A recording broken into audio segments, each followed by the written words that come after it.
รายการข่าวนครหลวงเวียงจันทน์รายการข่าวนครหลวงเวียงจันทน์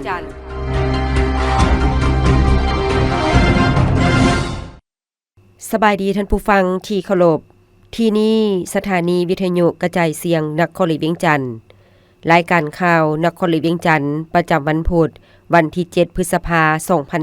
2025มีข่าวที่สำคัญต่างๆมานำเสนอต่อบรรดาท่านต่อไปเส้นทานรับฟังรายละเอียดสุกยู่การหัวมือระหว่างสาธารณรัฐประชาธิปไตยประชาชนลาวและองค์การ OECD ท่านทองสวรรค์พรหมิหารรัฐมนตรีกระทรวงการต่างประเทศแห่งสาธารณรัฐประชาธิปไตยประชาชนลาวได้พบปะ2ฝ่ายกับท่านเลขาธิการใหญ่องค์การหัวมือด้านเศรษฐกิจเพื่อการพัฒนาในโอกาสนำพาคณะผู้แทนลาวเดินทางเข้าร่วมกองประชุมเวทีปรึกษาหารือแผนงานโครงการอาเซียนตะวันออกเฉียงใต้ขององค์การร่วมมือด้านเศรษฐกิจเพื่อการพัฒนาประจำปี 2025ซึ่งจัดขึ้นเมื่อบ่ดนมานี้ที่บางกอกประเทศไทยการพบปะ2ฝ่ายในครั้งนี้เพื่อสุกยู่การพัวพันร่วมมือระหว่างสาธารณรัฐประชาธิปไตยประชาชนลาวและองค์การ OECDโดยเฉพาะเป็นการปรึกษาหารือเพื่อการแยกแยงการช่วยเหลือจากองค์การ OECD มาสู่สาธารณรัฐประชาธิปไตยประชาชนลาวโดยผ่านโครงการอาเซียนตะวันออกเฉียงใต้ในโอกาสนี้ท่านทองสวรรค์พรหมิหารได้แสดงความขอบใจองค์การ OECD ที่ได้เสื้อเสริญสาธารณรัฐประชาธิปไตยประชาชนลาวเข้าร่วมกองประชุมเวทีปรึกษาหารือแผนงานโครงการอาเซียนตะวันออกเฉียงใต้ขององค์การร่วมมือด้านเศรษฐกิจเพื่อการพัฒนาในครั้งนี้และได้ติดราคาสูงต่อบทบาทและการสุขอยู่ส่งเสริมร่วมมือองค์การ OECD โดยเฉพาะในคงเขตอาเซียนตะวันออกพร้อมนั้นยังได้แจ้งให้องค์การทราบถึงบรรดาคงเขตบริมสิทธิ์ของสาธารณรัฐประชาธิปไตยประชาชนลาวเพื่อร่วมมือกับสากลโดยเฉพาะการส่งเสริมด้านการค้าการลงทุนและการพัฒนาด้านพื้นฐานโครงล่างท่านเลขาธิการใหญ่ขององค์การ OECD ได้แสดงความสมเสยที่คณะผู้แทนของสาธารณรัฐประชาธิปไตยประชาชนลาวได้ให้ความสำคัญในการเข้าร่วมกองประชุมเวทีปรึกษาหารือแผนงานโครงการอาเซียนตะวันออกเฉียงใต้ซึ่งเป็นโอกาสอันดีให้แก่สาธารณรัฐประชาธิปไตยประชาชนลาวในการแลกเปลี่ยนบทเรียนร่วมกับประเทศต่างๆเกี่ยวกับการร่วมมือการนำใช้กลไกขององค์การเพื่อสุขยู่การพัฒนาและปรับปรุงการกำหนดนโยบายภายในของตนให้นับมือนับดีขึ้นพร้อมนี้ท่านเลขาธิการใหญ่ขององค์การ OECD ยังให้คำมั่นสัญญาในการสนับสนุนการร่วมมือ2ฝ่ายกับสาธารณรัฐประชาธิปไตยประชาชนลาว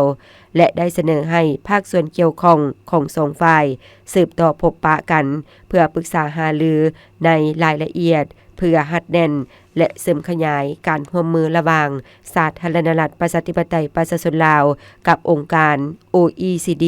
และประเทศสมาชิกเพื่อนำเอาผลประโยชน์มาสู่สาธารณรัฐประชาธิปไตยประชาชนลาวการพบปะครั้งนี้เป็นครั้งทับอิฐของการนำขั้นสูงของสาธารณรัฐประชาธิปไตยประชาชนลาวและเลขาธิการใหญ่องค์การ OECD นับแต่ได้รับการสร้างตั้งเวทีปรึกษาหารือแผนงานโครงการอาเซียนตะวันออกเฉียงใต้ขององค์การร่วมมือด้านเศรษฐกิจเพื่อการพัฒนาขึ้นนับแต่ปี 2014ลาวบรูไนสืบต่อกลไกการร่วมมือ2ฝ่ายในแขนงกสิกรรมคณะผู้แทนกระทรวงกสิกรรมและป่าไม้สาธารณรัฐประชาธิปไตยประชาชนลาวนำโดยทานลินคำดวงสวรรค์รัฐมนตรีกระทรวงกสิกรรมและป่าไม้ได้เยี่ยมยามและเฮ็ดเวียกอยู่บรูไนดารุสลัมอย่างเป็นทางการเมื่อบ่ดนมานี้จุดประสงค์ของการเยี่ยมยามและเคลื่อนไหวเวียกการในครั้งนี้แม่นเพื่อเข้าร่วมกองประชุมคณะกรรมการร่วมมือ2ฝ่ายลาวบรูไนครั้งที่2และกองประชุมเกี่ยวข้องพร้อมทั้งเยี่ยมยามพื้นฐานการผลิตของบรูไนดารุสลัมจำนวนหนึ่ง การจะตั้งปฏิบัติเวียกการดังกล่าวนี้แม้นเป็นการสืบต่อกลไกการร่วมมือ2ฝ่ายในแขนงกสิกรรมของ2ประเทศสาธารณรัฐประชาธิปไตยประชาชนลาวและบรูไนดารุสลัมในการเยี่ยมยามครั้งนี้ท่านรัฐมนตรีกระทรวงเกษตรกรรมและป่าไม้พร้อมด้วยท่านเอกอัครราชทูตแห่งสาธารณรัฐประชาธิปไตยประชาชนลาวประจำบรูไนดารุสลัมและคณะติดตามจำนวนหนึ่งได้เข้าเยี่ยมคำนับสมเด็จสุลตานฮาจิฮัสซานบรูเกียแห่งบรูไนดารุสลัมเพื่อแสดงความเคารพและรายงานจุดประสงค์การเคลื่อนไหวพบปะเยี่ยมยามบรูไนดารุสลัมพร้อมทั้งได้นำเอาความเยี่ยมยามถามข่าวอันอบอุ่นจากพนักงานประธานประเทศพนักงานนายกรัฐมนตรีรัฐบาลและประชาชนลาวถึงสมเด็จสุลต่านฮาจิฮัสซานบรูเกียท่านรัฐมนตรีได้นำพาคณะผู้แทนฝ่ายลาวเข้าพบปะกับท่านรัฐมนตรีกระทรวงทรัพยากรและท่องเที่ยวแห่งบรูไนดารุสลัมพร้อมคณะและได้ปรึกษาหารือทบทวนการร่วมมือระหว่าง2กระทรวงในระยะผ่านมาและการร่วมมือ2ฝ่ายในต้นหน้าโดยเฉพาะแม่นการรับพ้องเอาผลกองประชุม JWC ครั้งที่2เพื่อสุขยู่ส่งเสริมเวียกงานการลงทุนการค้าด้านกสิกรรมโดยการมีส่วนร่วมของผู้ประกอบการนอกจากนี้คณะผู้แทนฝ่ายลาวได้เข้าร่วมกองประชุมคณะกรรมาธิการร่วมมือ2ฝ่ายลาวบรูไนดารุสลัมครั้งที่2โดยการเป็นประธานร่วมของท่านบุญเดชสุทธวิไลหัวหน้ากรมแผนการและการร่วมมือและท่านรองหัวหน้าองค์การทรัพยากรและท่องเที่ยวซึ่งกองประชุมครั้งที่1ได้จัดขึ้นในเดือนกรกฎาคม 2023อยู่สาธารณรัฐประชาธิปไตยประชาชนลาวกองประชุมดังกล่าวได้เห็นดีเป็นเอกภาพในการนำส่งผลิตภัณฑ์กสิกรรมโดยเฉพาะแมนข้าวกาเฟหมากไม้และพืชอบแห้งไปบรูไนดารุสลัมในขั้นเริ่มต้น50ตนและพร้อมทั้งศึกษาความเป็นไปได้ในการส่งออกวัตถุดิบอาหารสัตว์สาลีและมันต้นไปบรูไนดารุสลัมในต่อหน้าคณะผู้แทนฝ่ายลาวได้นำพาภาคธุรกิจเข้าร่วมกองประชุมพบปะภาคธุรกิจลาวบรูไนโดยการเป็นประธานของท่านศรีประภัยไสสงครามหัวหน้าองค์การกระทรวงเกษตรกรรมและป่าไม้สาธารณรัฐประชาธิปไตยประชาชนลาวโดยมีผู้ประกอบการทั้ง2ฝ่ายเข้าร่วมผู้ประกอบการฝ่ายลาวประกอบมีโรงงานข้าวจำปาหอมโรงสีข้าวสวรรณเขตของกรมบริษัทโชคชัยและธนาคารพัฒนาลาวและเข้าปรึกษาหารือ2ทางในการดำเนินธุรกิจร่วมกันในต้นหน้าโดยเฉพาะแม่นการส่งออกผลิตภัณฑ์กสิกรรมจากสาธารณรัฐประชาธิปไตยประชาชนลาวไปบรูไนดารุสลัมโดยมีการสนับสนุนและอำนวยความสะดวกจากภาครัฐของทั้ง2ประเทศนอกจากนี้คณะผู้แทนยังไปเยี่ยมยามพื้นฐานการผลิตที่สำคัญจำนวนหนึ่งของบรูไนดารุสลัมโดยเฉพาะฟาร์มปลูกพืชผักโดยนำใช้ระบบไฮโดรโปนิกและฟาร์มเลี้ยงสัตว์กุ้งและปลาอีกด้วยป้องกันความสงบเร่งพัฒนาพื้นฐานโครงสร้างนำใช้เทคโนโลยีดิจิทัลเข้าในทุกขงเขตเวียกงานกระทรวงป้องกันความสงบจัดกองประชุมสรุปตีราคาการจัดตั้งปฏิบัติเวียกงานหันเป็นดิจิทัลประจำปี 2024และทิศทางแผนการประจำปี 2025ซึ่งจัดขึ้นในวันที่ 5 พฤษภาคม 2025 ที่ผ่านมาโดยการเป็นประธานของท่านพลโทกงทองพงษ์วิจิตรรองรัฐมนตรีกระทรวงป้องกันความสงบหัวหน้าคณะรับผิดชอบการหันเป็นดิจิทัลมีคณะรับผิดชอบการหันเป็นดิจิทัลของกระทรวงป้องกันความสงบเข้าร่วมท่านพลจตวาแสงประเสริฐสุธรรมวงศ์หัวหน้ากรมสื่อสารผู้ประจำการคณะรับผิดชอบการหันเป็นดิจิทัลตีราคาการจัดตั้งเคลื่อนไหวเวียกการหันเป็นดิจิทัลของกระทรวงป้องกันความสงบในระยะผ่านมาว่าคณะรับผิดชอบรวมแต่ละภาคส่วนได้เอาใจใส่โฆษณาเผยแพร่แนวทางแผนนโยบายของภาคกฎหมายของรัฐนิติกรรมต่างๆที่ติดพันถึงเวียกการหันเป็นดิจิทัลให้นายและพลตำรวจรับรู้เข้าใจและหันเป็นจินตนาการให้มีความเชื่อมั่นต่อการนำพาของภาครัฐตามทิศ3เสาค้ำของรัฐบาลเพื่อพัฒนารัฐดิจิทัลเศรษฐกิจดิจิทัลและสังคมดิจิทัล เป็นใจกลางในการพัวพันประสานงานกับภาคส่วนที่เกี่ยวข้องเพื่อสุขอยู่ส่งเสริมบรรดากรมกองวิสาสะเพาะจัดตั้งปฏิบัติกิจกรรมโครงการต่างๆศึกษาค้นคว้านำใช้ระบบบริหารรัฐดิจิตอลเข้ามานำใช้ภายในกำลังเปิดฝึกอบรมระบบห้องการทันสมัยโดยได้เชิญครูอาจารย์จากศูนย์บริหารรัฐดิจิตอลกระทรวงเทคโนโลยีและการสื่อสารมาสิทธิสอนวิธีคุ้มครองนำใช้โปรแกรมให้วิชาการคุ้มครองเอกสารห้องว่าการกระทรวงและกรมสื่อสารนอกนั้นยังได้มีด้านอ่อนและข้อคงค้างอีกจำนวนหนึ่งสำหรับทิศทางแผนการประจำปี 2025เสิร์ชสู่บทบาทการนำพาของคณะภาคทุกคันเพื่อปลุกจิตสำนึกให้คณะภาคคณะนำทุกคนเห็นได้ความหมายความสำคัญและประกอบส่วนอย่างตั้งหน้าในการหันเป็นดิจิตอลของกำลังป้องกันความสงบให้เทียบทันกับแขนงการอื่นพัฒนาพื้นฐานโครงสร้างโดยการนำใช้เทคโนโลยีดิจิตอลเข้าในทุกขงเขตเวียกการวิสาสะเพาะให้หลายขึ้นสุ่มใส่จะตั้งปฏิบัติกิจกรรมโครงการสร้างเครือข่ายเน็ตเวิร์คของกระทรวงให้สำเร็จตามระดับคาดหมายพัฒนาทรัพยากรมนุษย์ให้มีความรู้ความสามารถทางด้านดิจิตอลสามารถนำใช้เทคโนโลยีได้อย่างคล่องแคล่วเข้าใจเนื้อในของดิจิตอลและเข้าถึงการนำใช้เทคโนโลยีดิจิตอลอย่างมีคุณภาพค้นคว้าประดิษฐ์สร้างและสื่อสารด้วยเครื่องมือที่เหมาะสมสุขอยู่ส่งเสริมและเปิดกว้างการร่วมมือกับคุมร่วมมือทั้งภายในและต่างประเทศเพื่อหันเป็นดิจิตอลของกระทรวงป้องกันความสงบลดผ่อนการใช้งบประมาณของรัฐในการลงทุนเฮ็ดให้มีส่วนร่วมทั้งภาครัฐและเอกชนมอบรับหน้าที่เลขาพรรคเมืองเจ้าเมืองสังทองพิธีมอบรับหน้าที่เลขาพรรคเมืองเจ้าเมืองสังทองระหว่างผู้เก่าและผู้ใหม่จัดขึ้นวันที่5พฤษภาคมที่ผ่านมาอยู่ที่สโมสรของเมืองสังทองนครหลวงเวียงจันทน์ด้วยการเข้าร่วมของทานทรงเล่ายงนูห้องเลขาคณะพรรคนครหลวงเวียงจันทน์มีบรรดาคณะประจำพรรคคณะพรรคหัวหน้าห้องการอ้อมข้างองค์การเทียบเท่านครหลวงเวียงจันทน์และเลขาพรรคบ้านนายบ้านทั่วเมืองเข้าร่วมโอกาสนี้ทานวิรพงษ์อินทิราชห้องคณะจัดตั้งนครหลวงเวียงจันทน์ได้ขึ้นผ่านข้อตกลงของทานเจ้าของนครหลวงเวียงจันทน์ว่าด้วยการยกย้ายทานพงศวรรค์ศิริพันธ์เลขาพรรคเมืองเจ้าเมืองสังทองผู้เก่า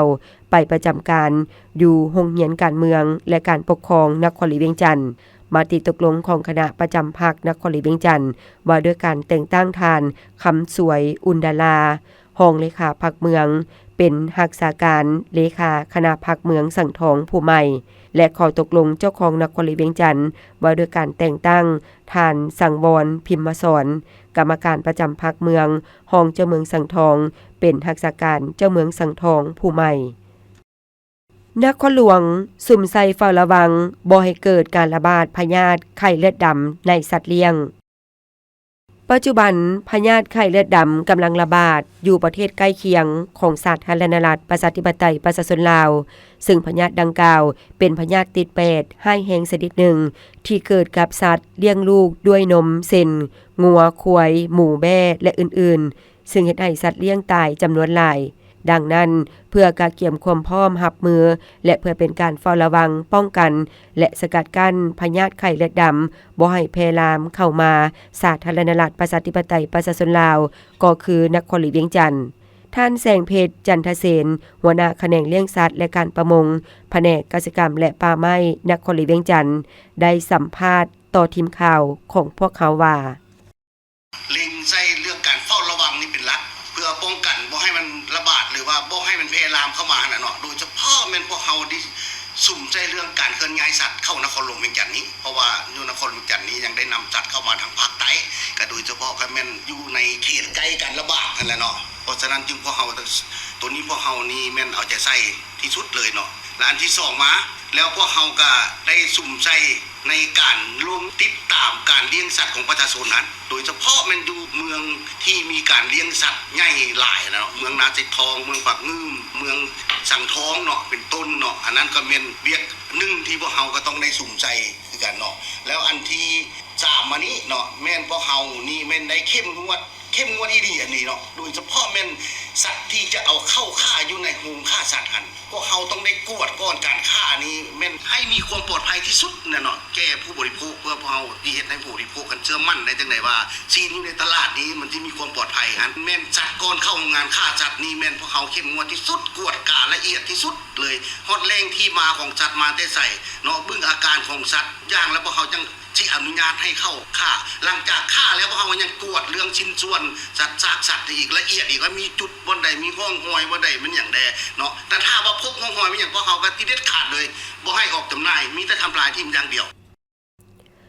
กำลังทหารสายแดนกองบัญชาการทหารแขวงบ่อแก้วปะทะกับกลุ่มค้าขายยาเสพติดเวลาประมาณ 4 โมงของวันที่ 3 พฤษภาคม 2025กองห้อยป้องกันสายแดนประจำอยู่เมืองปากทาแขวงบ่อแก้วได้ออกเคลื่อนไหวกวดการลาดตระเวนใกล้กับเส้นสายแดนลาวไทยในขอบเขตภูผามนเมืองปากทาแขวงบ่อแก้วและได้ถูกกลุ่มแก๊งค้าขายยาเสพติดดักสกัดดัดยิงด้วยกำลังอาวุธจากนั้นจึงเกิดการปะทะกันขึ้นจาก2ฝ่ายอยู่จุดดังกล่าวการปะทะกันกลุ่มแก๊งค้าขายยาเสพติดในครั้งนี้กำลังสายแดนกองบัญชาการทหารแขวงบ่อแก้วได้ประสานกับอำนาจการปกครองท้องถิ่นในขอบเขตพื้นที่ใกล้เคียงสามารถแก้ไขควบคุมสถานการณ์ไว้ได้และจับตัวผู้ต้องหาได้จำนวน4คนส่วนพนักงานนักรบพวกเขาได้รับบาดเจ็บและเสียชีวิตจำนวนหนึ่งเหตุการณ์ครั้งนี้ได้ก่อให้เกิดความบ่สงบอยู่ขอบเขตเมืองปากทาแขวงบ่อแก้วและได้สร้างความแตกตื่นให้แก่พ่อแม่ประชาชนบรรดาเผ่าอยู่บริเวณใกล้เคียงและในทั่วประเทศผ่านการติดตามเห็นว่ากลุ่มแก๊งนี้ได้นำใช้พื้นที่บริเวณดังกล่าวเป็นเส้นทางเคลื่อนไหวขนส่งยาเสพติดเข้าออกระหว่างสาธารณรัฐประชาธิปไตยประชาชนลาวและประเทศไทยซึ่งสร้างผลประโยชน์ให้แก่พวกเขาในระยะผ่านมาการกระทำของพวกเขาเป็นการกระทำที่ป่าเถื่อนและเป็นการเคลื่อนไหวที่ผิดต่อระเบียบกฎหมายของสาธารณรัฐประชาธิปไตยประชาชนลาวก็คือกฎหมายระหว่างชาติอีกด้วยปัจจุบันเจ้าหน้าที่ของพวกเขาได้เป็นเจ้าการควบคุมสถานการณ์เฮ็ดให้สภาพมีความสงบและสืบต่อติดตามซอกหาหัวโปโตการใหญ่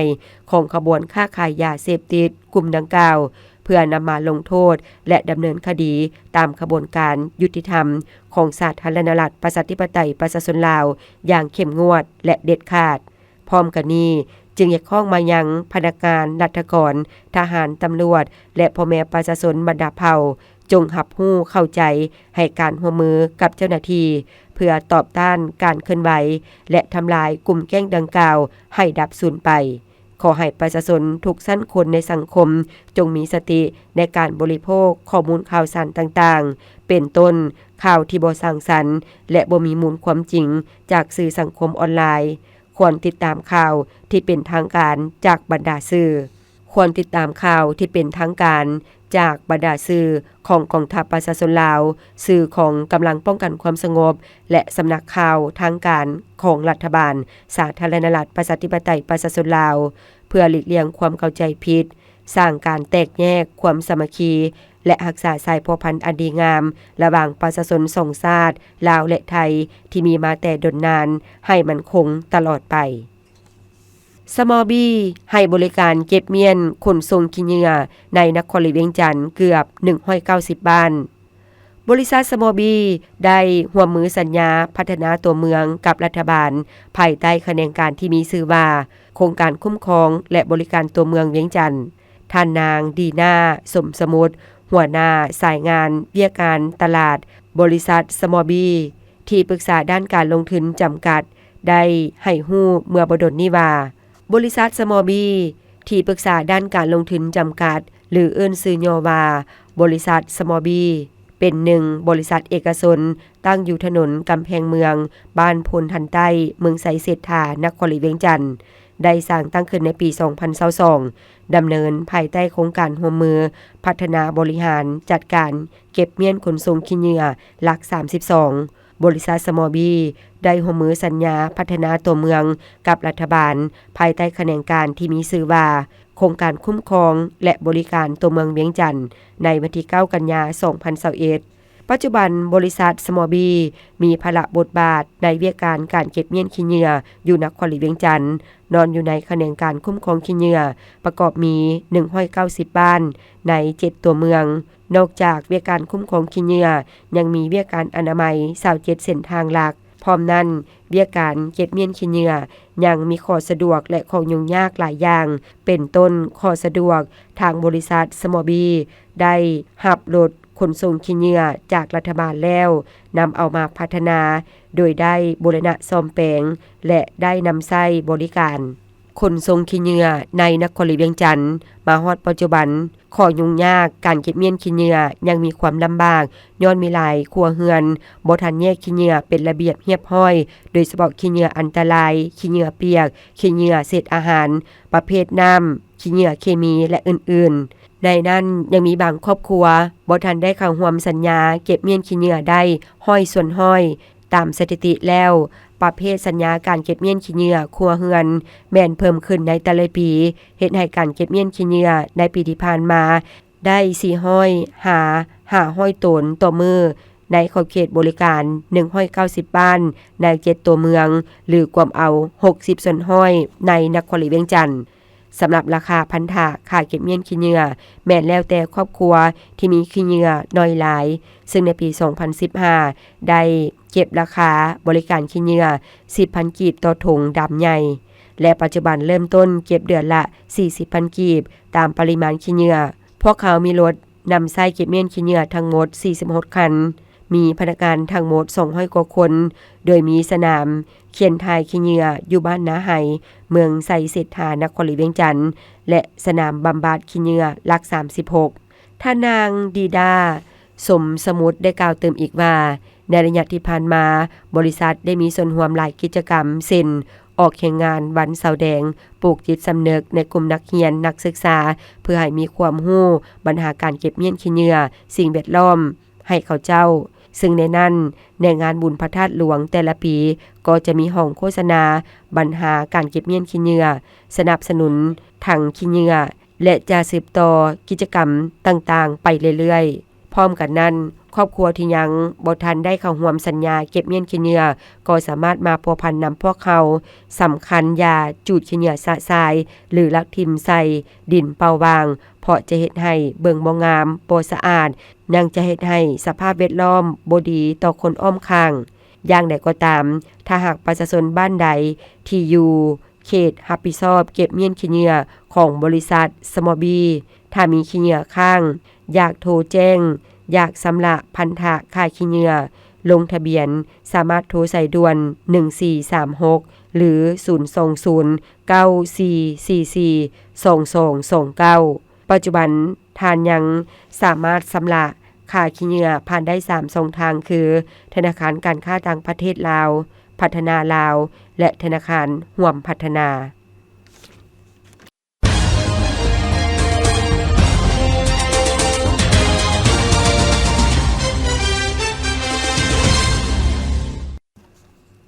ต่อไปเส้นทานทาฟังข่าวต่างประเทศอัตราการเกิดของญี่ปุ่นลดลงติดต่อกันเป็นปีที่44จำนวนเด็กน้อยที่มีอัตราต่ำกว่า15ปีมี 13.66 ล้านคนในวันที่1เมษายนผ่านมาลดลง 350,000 คนจากระดับปีที่ผ่านมาอัตราส่วนของเด็กน้อยต่อประชากรโดยรวมลดลง 0.2 ส่วนห้อยกว่า11.1 ส่วนห้อยซึ่งเป็นระดับต่ำสุดนับตั้งแต่ได้มีการเก็บกำข้อมูลจากข้อมูลขององค์การสหประชาชาติถึงแม้นว่าวันที่ของการสำรวจจะแตกต่างกันญี่ปุ่นมีอัตราของเด็กน้อยต่ำสุดเป็นอันดับที่2จาก37ประเทศที่มีประชากรต่ำกว่า40ล้านคนเป็นรองเพียงสาธารณรัฐเกาหลีที่ระดับ 10.6 ส่วนห้อยรัฐบาลญี่ปุ่นได้ให้ความสำคัญกับการแก้ไขปัญหาอัตราการเกิดต่ำของประเทศและใช้มาตรการจูงใจหลายอย่างเช่นการสนับสนุนทางด้านการเงินให้ครัวเรือนที่มีลูกการขยายขอบเขตการให้บริการเบิ่งแยงเด็กน้อยและอนุญาตให้ผู้ปกครองสามารถเฮ็ดเวียกได้ในรูปแบบที่มีความยืดหยุ่นแต่มาตรการดังกล่าวก็ยังบ่สามารถหยุดยั้งอัตราการเกิดที่ลดลงอย่างต่อเนื่องได้ สำเร็จงานตลาดนัดสินค้านำเข้าส่งออกจีนครั้งที่137งานตลาดนัดสินค้านำเข้าส่งออกจีนครั้งที่137ที่จัดขึ้น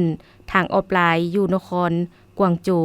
เทศบาลแขวงกวางตุงของจีนได้สำเร็จลงในวันที่5พฤษภาคมผ่านมาตัวเลขดัชนีหลายรายการของงานในครั้งนี้ได้สร้างสถิติใหม่ในประวัติศาสตร์นักธุรกิจซื้อที่เข้าร่วมงานและมูลค่าส่งออกที่ได้ซื้อขายภายในงานเพิ่มขึ้นคู่กันทั้งบรรลุเป้าหมายที่น่าประทับใจสำเร็จผลปลอดภัยและปลอดใส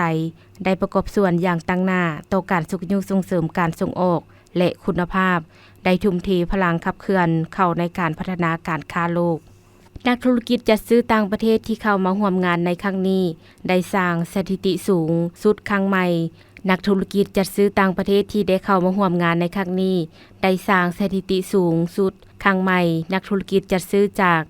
219ประเทศและเขตแคว้นที่ได้เข้าร่วมงานมีถึง 288.938 คนเพิ่มขึ้น 17.3 ส่วนห้อยเมื่อเทียบใส่งานตลาดนัดสินค้านำเข้าส่งออกจีนครั้งที่ผ่านมาพยากรณ์อากาศประจำวันที่7พฤษภาคม2025ความกดดันต่ำของอากาศร้อนยังสืบต่อปกคลุมอยู่ทั่วทุกภาคของประเทศลาวด้วยกำลังอ่อนหาปานกลางสมทบกับกระแสลมตะวันตกพัดปกคลุมซึ่งจะเฮ็ดให้อากาศร้อนหาร้อนเอาอยู่ทั่วไปและยังจะมีฝนตกฟ้าห้องฟ้าเลื่อมในระดับคอยหาปานกลางพร้อมมีลมพัดแรงอยู่บางท้องถิ่นแขวงภาคกลางลงหาภาคใต้